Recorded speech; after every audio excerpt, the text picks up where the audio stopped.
Hello everybody and welcome to this video lesson. I'm your instructor Chris Mattia and I'm here to talk about decision making.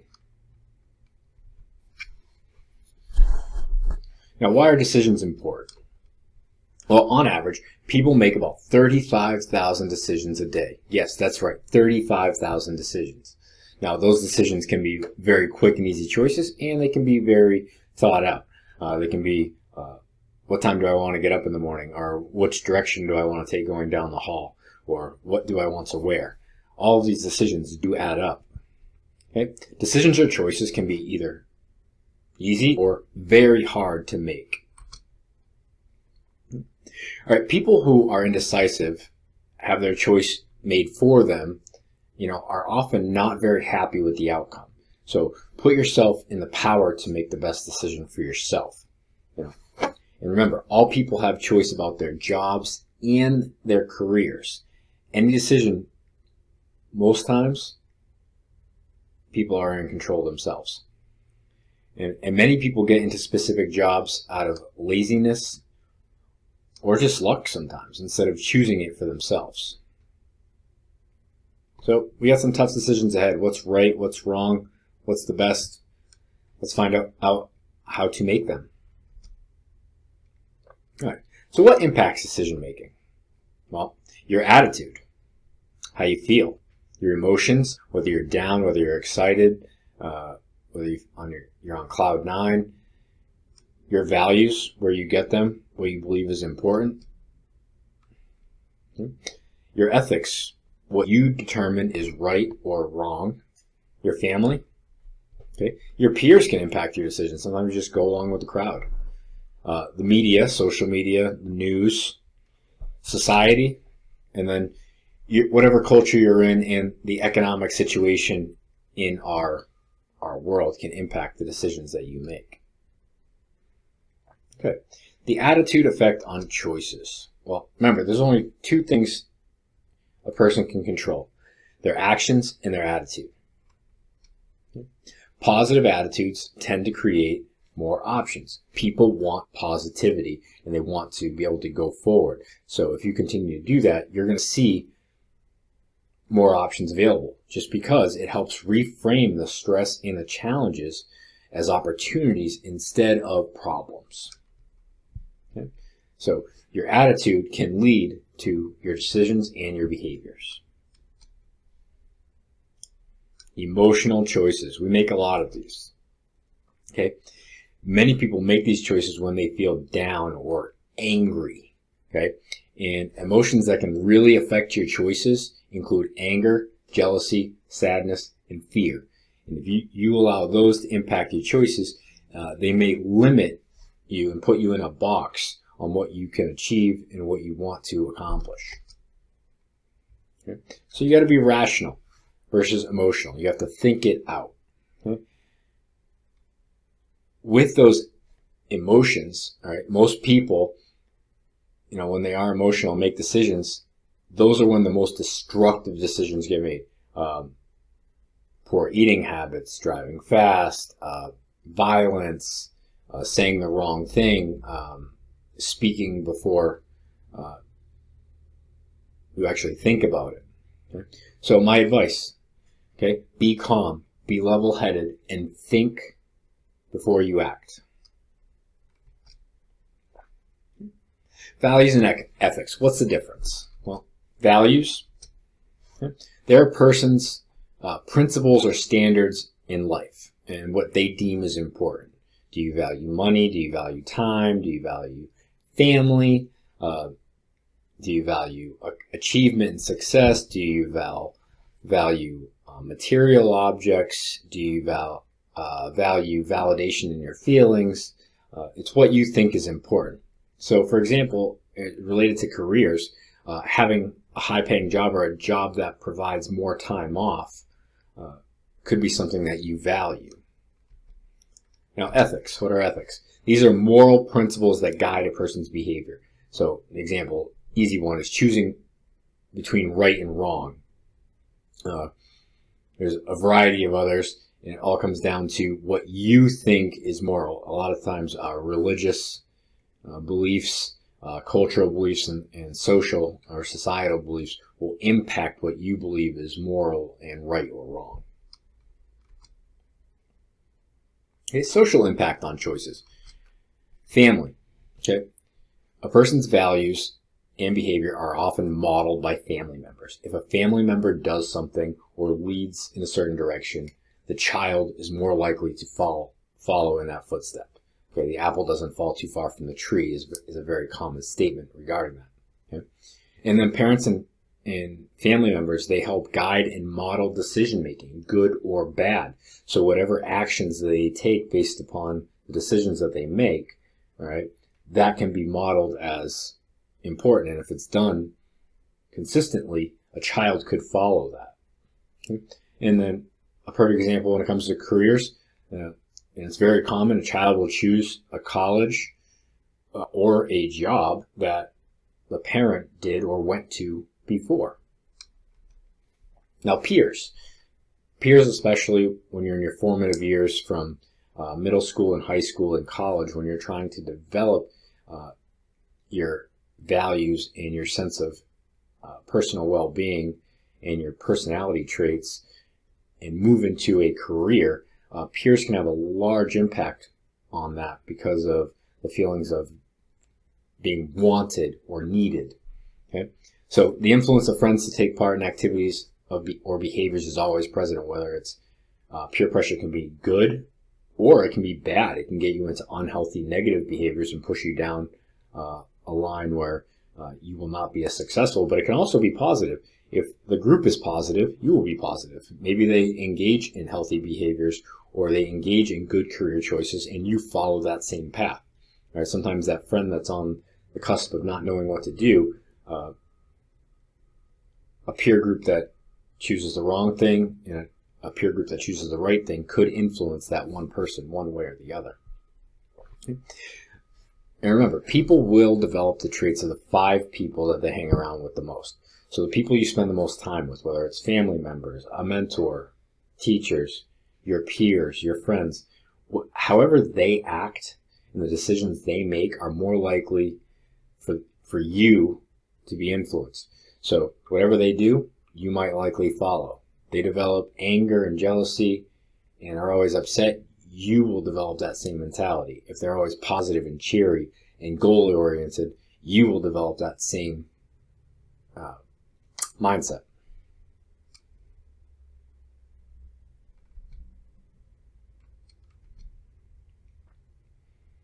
Now, the media is becoming extremely influential. It's always been influential. From newspapers and print press to eventually TV and radio to now social media in different ways. Now, everyone has influence as opposed to just networks. Okay? Now, the media, as I've said before, it includes television, radio, magazines, books, advertisements, and social media. Anything that is not directly one person, but you can get from a device. Okay?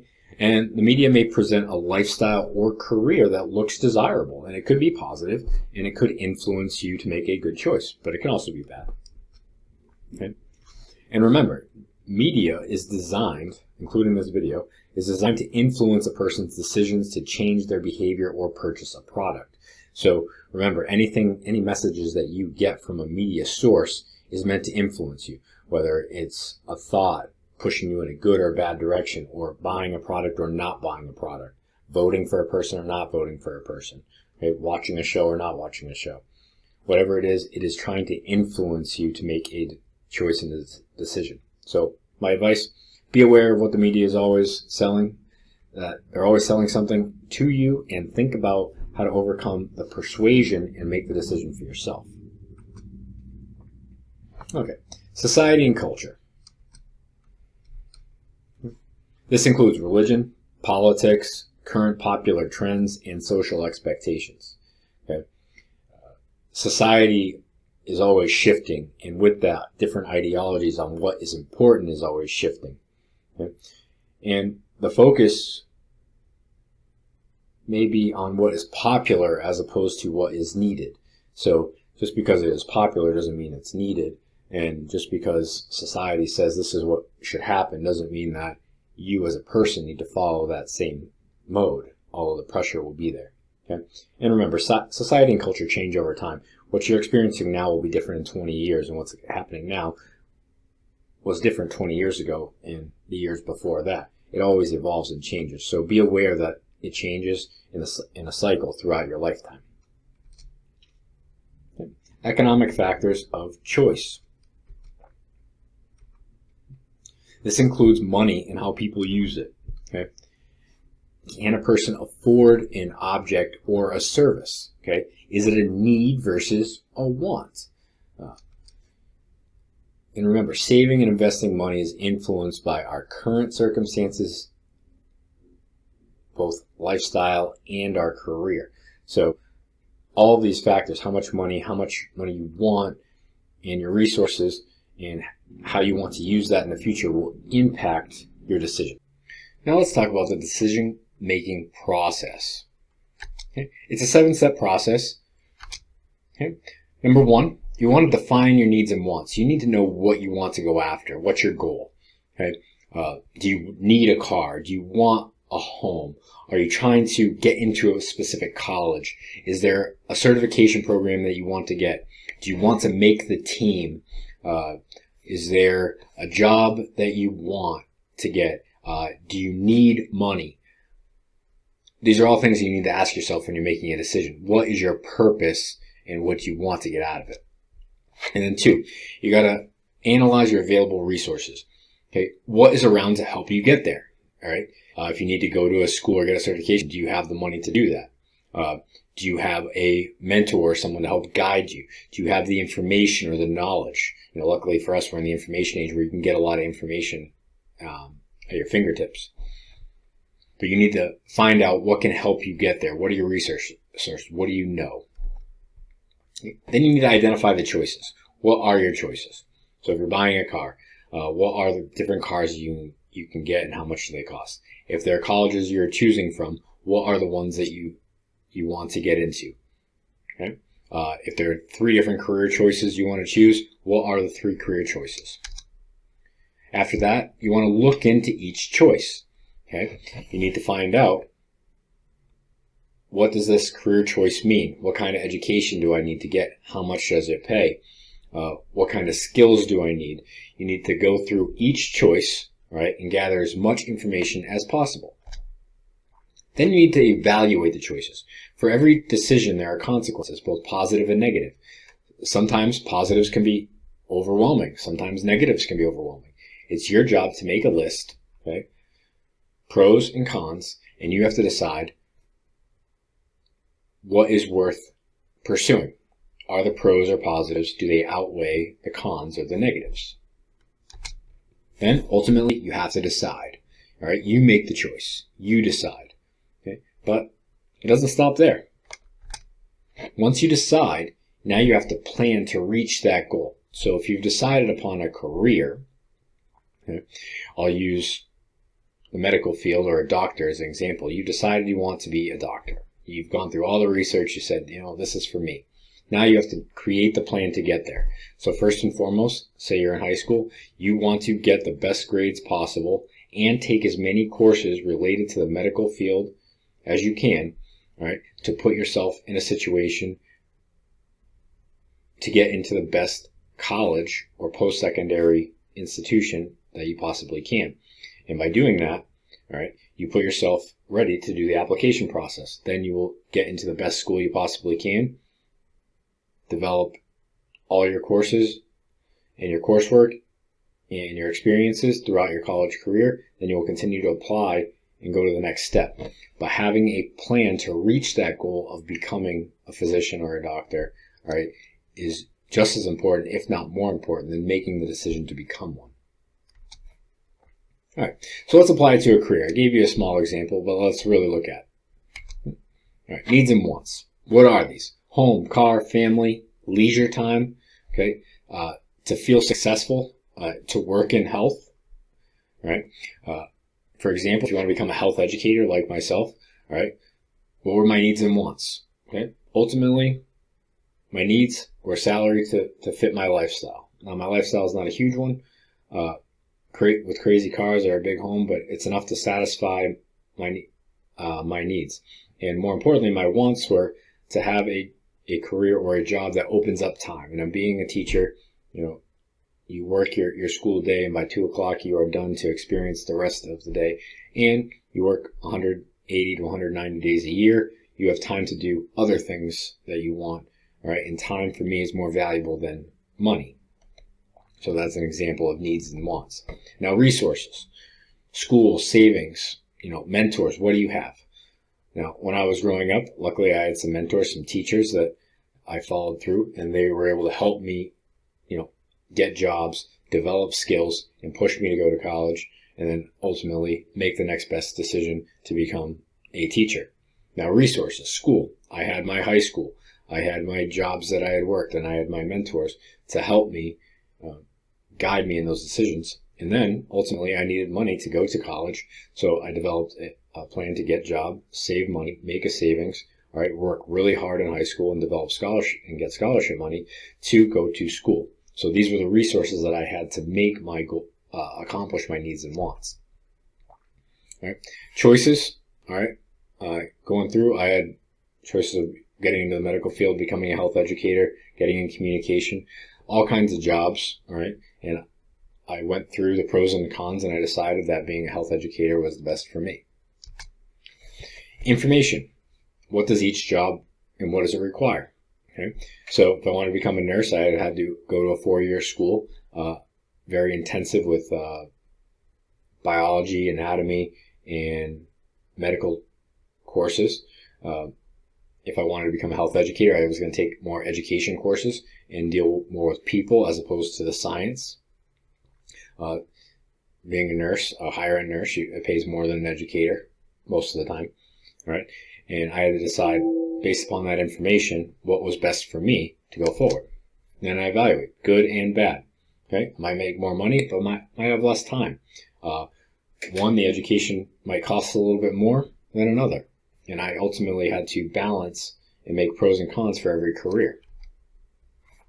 Decide, then I choose becoming a health educator within the health field. And then the plan, what were the steps? Well, here are the steps. Graduate high school, get the best grades possible, okay? Earn scholarship money, apply to college, do my coursework, develop as many experiences in coaching and teaching as possible so that I can put that on my resume when I go to apply to become a teacher at a school, and ultimately that's where I am now. All right, so we've talked about a lot. Let's review some key points. Okay. People make thousands of decisions per day and millions over a lifetime. Choices can be very easy or they can be very hard, and it's important to understand that.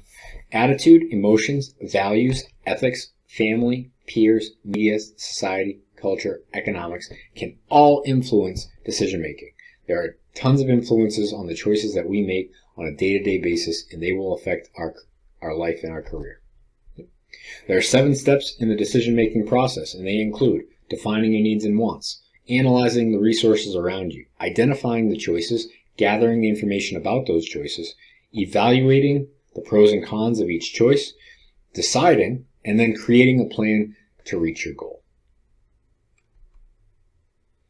And then career choices will impact your lifestyle. So whatever choices you make about your career and the jobs that you hold will impact the things that you can afford and the time that you have to do leisure activities and spend family time in your future.